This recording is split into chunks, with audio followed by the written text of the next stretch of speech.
जब रावण द्वारा मेघनाथ को श्री राम और लक्ष्मण को मारने भेजा तो युद्ध के दौरान लक्ष्मण जी ने अपने घातक बाणों से मेघनाथ का धड़ उसके सिर से अलग कर उसे मार गिराया। श्री राम मेघनाथ की मृत्यु की सूचना मेघनाथ की पत्नी सुलोचना को देना चाहते थे। उन्होंने मेघनाथ की एक भुजा को बाण के द्वारा मेघनाथ के महल में पहुंचा दिया। वह भुजा जब मेघनाथ की पत्नी सुलोचना ने देखी तो उसे विश्वास नहीं हुआ कि उसके पति की मृत्यु हो चुकी है।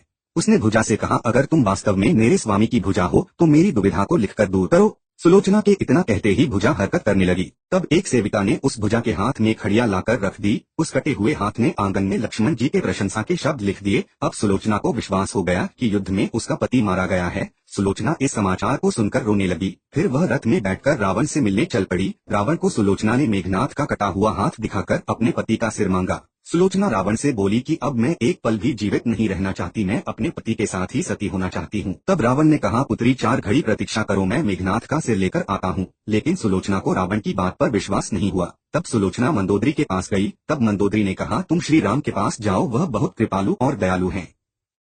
सुलोचना जब श्री राम के पास पहुंची तो विभीषण ने उसका परिचय करवाया। सुलोचना ने श्री राम से कहा, हे राम, मैं आपकी शरण में आई हूँ, मेरे पति का सिर मुझे लौटा दे ताकि मैं सती हो सकूं। है श्री राम के कहने पर सुग्रीव मेघनाथ का सिर ले आए, लेकिन उनके मन में यह आशंका थी कि मेघनाथ के कटे हाथ ने लक्ष्मण का गुणगान कैसे किया। सुग्रीव से रहा नहीं गया और उन्होंने कहा, मैं सुलोचना की बात को तभी सच मानूंगा जब यह नरमुंड हंसेगा।